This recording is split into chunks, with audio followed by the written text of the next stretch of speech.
so you held a telephone town hall on Monday night and took a wide range of questions from your constituents. Topics varied from the release of the Epstein files to concerns about fraud in states like Minnesota. What did you take away from the questions from this town hall when it comes to getting a pulse of the feelings of people in your district? Well, I really enjoyed the teletown hall. It's important to hear from our constituents. We hear from constituents every single day and document their concerns and their feedback. I go through that every single week, but it's also nice in a town hall setting where you can hear directly from people on the questions that they're concerned with, and getting their feedback is really important to me. And it is my greatest honor in the world to represent the great people of northeastern Wisconsin, and to be able to address those concerns, speak to the issues that they're facing, and I think it was a very, very successful town hall event. I wanted to get your take on the arrest of Nicolas Maduro. Has your stance on the U.S. running Venezuela and extracting oil from its reserves changed at all since this has happened? Well, make no mistake, Maduro was not elected. He was a dictator, somebody that had indictments against him for, narco-terrorism and, weapons and other things. I mean, Joe Biden had a bounty and raised it up to $25 million. Everybody agreed it's in our best interests in the Western Hemisphere that he's not the dictator of Venezuela. This was a law enforcement effort, and we have a president that acts decisively, and I think it was an amazing achievement by our military and Department of Justice to bring him to justice. President Trump has talked extensively about Panama, Canada, and Greenland in the recent weeks and months with the America First mentality. In your opinion, are these countries still in the best interest of the American people? Well, America First is securing the Western Hemisphere. It's very important that we have good relations with our neighbors in the Western Hemisphere, but there's a lot of complex issues, and the president is willing to deal with those issues and do what's right for our country. We need to get to a good trade, and we want peace and prosperity, but our focus needs to be on the Western Hemisphere and making sure that we have good relations and good trade, and ultimately do what's best for our country. The Oneida Nation issued a PSA to its members about ICE encounters after Minnesota tribal members were detained. Do you expect any increased ICE activity in northeast Wisconsin, whether it be on that Oneida Reservation or elsewhere? I don't expect anything at the Oneida Reservation and in northeastern Wisconsin. I think what we're seeing in Minnesota is, unfortunately, we have local officials, local politicians, the mayor, Mayor Fry, we have the police chief that aren't cooperating with federal law enforcement. Federal law enforcement is there to root out sex traffickers, people that have committed really bad crimes, and they're illegal aliens. And they're doing an amazing job, and it's just so important that the local officials in Minnesota actually work with federal law enforcement to get the job done. President Trump said on Sunday he may veto legislation to extend federal health insurance subsidies.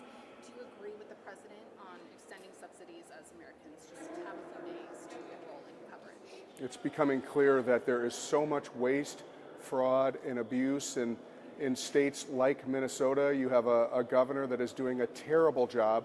There is so much waste, fraud, and abuse in Medicaid and SNAP, which is EBT.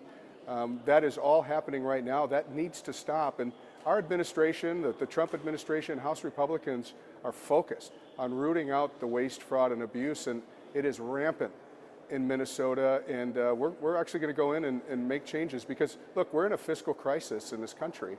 We are spending way too much money. We're spending almost $2 trillion more than we bring in, and a lot of that is waste, fraud, and abuse in those entitlement programs.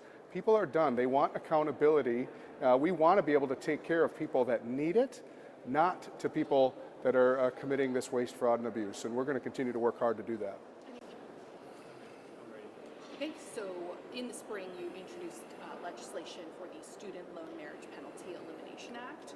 Can you talk about this legislation and what it could mean for the residents in northeast Wisconsin? Well, right now there's up to $2,500 deduction allowed for student loan interest. But that's the same deduction whether you're single or whether you're married. So if you have a married couple both paying $2,500 in student loan interest, they can only take advantage of one of those. if they were single, if they were both single, they'd both get a $2,500 deduction. So we are putting a situation in which young people are not penalized by getting married. You held a panel yesterday. Can you talk about that? What happened? Right. There are over 70 federal programs which discourage people from getting married.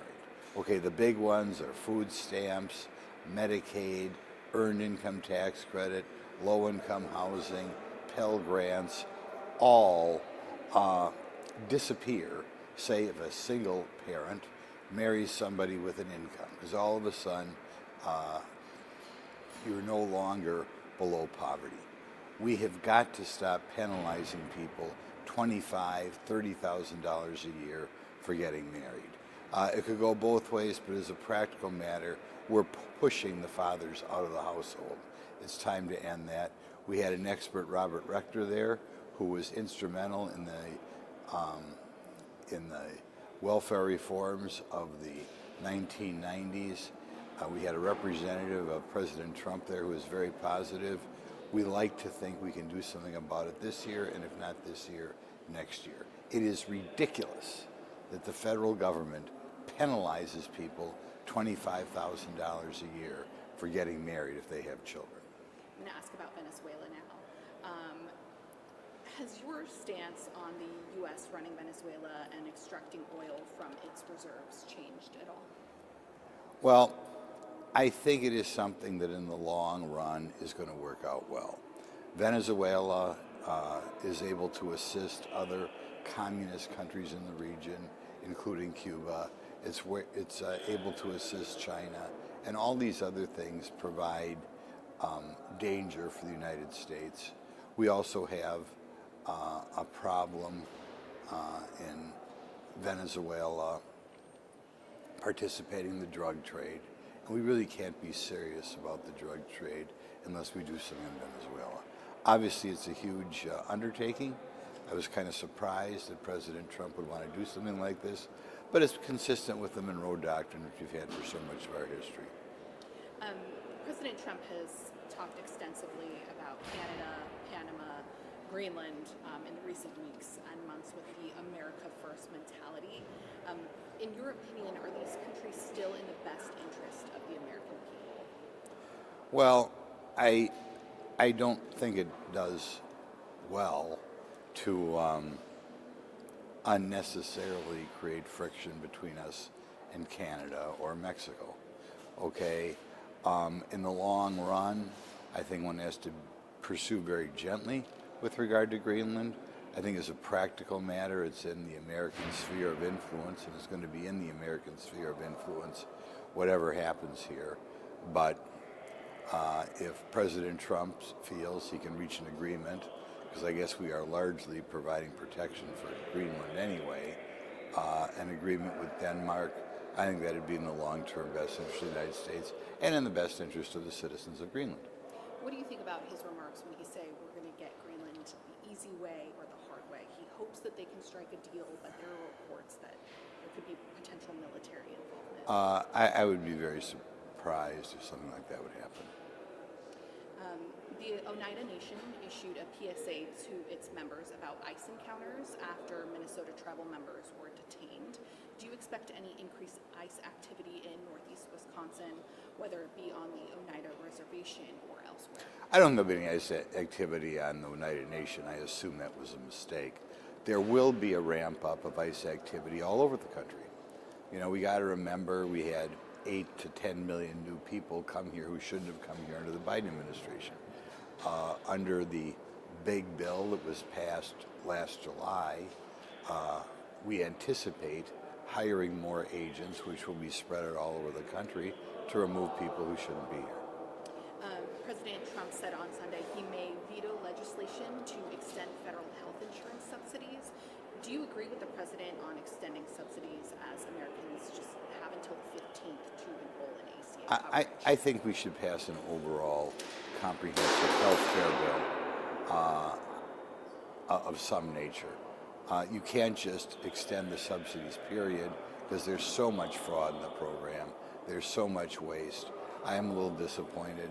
The Republican Party has not rolled out an alternative at this point, but eventually we can't just go along with the old program.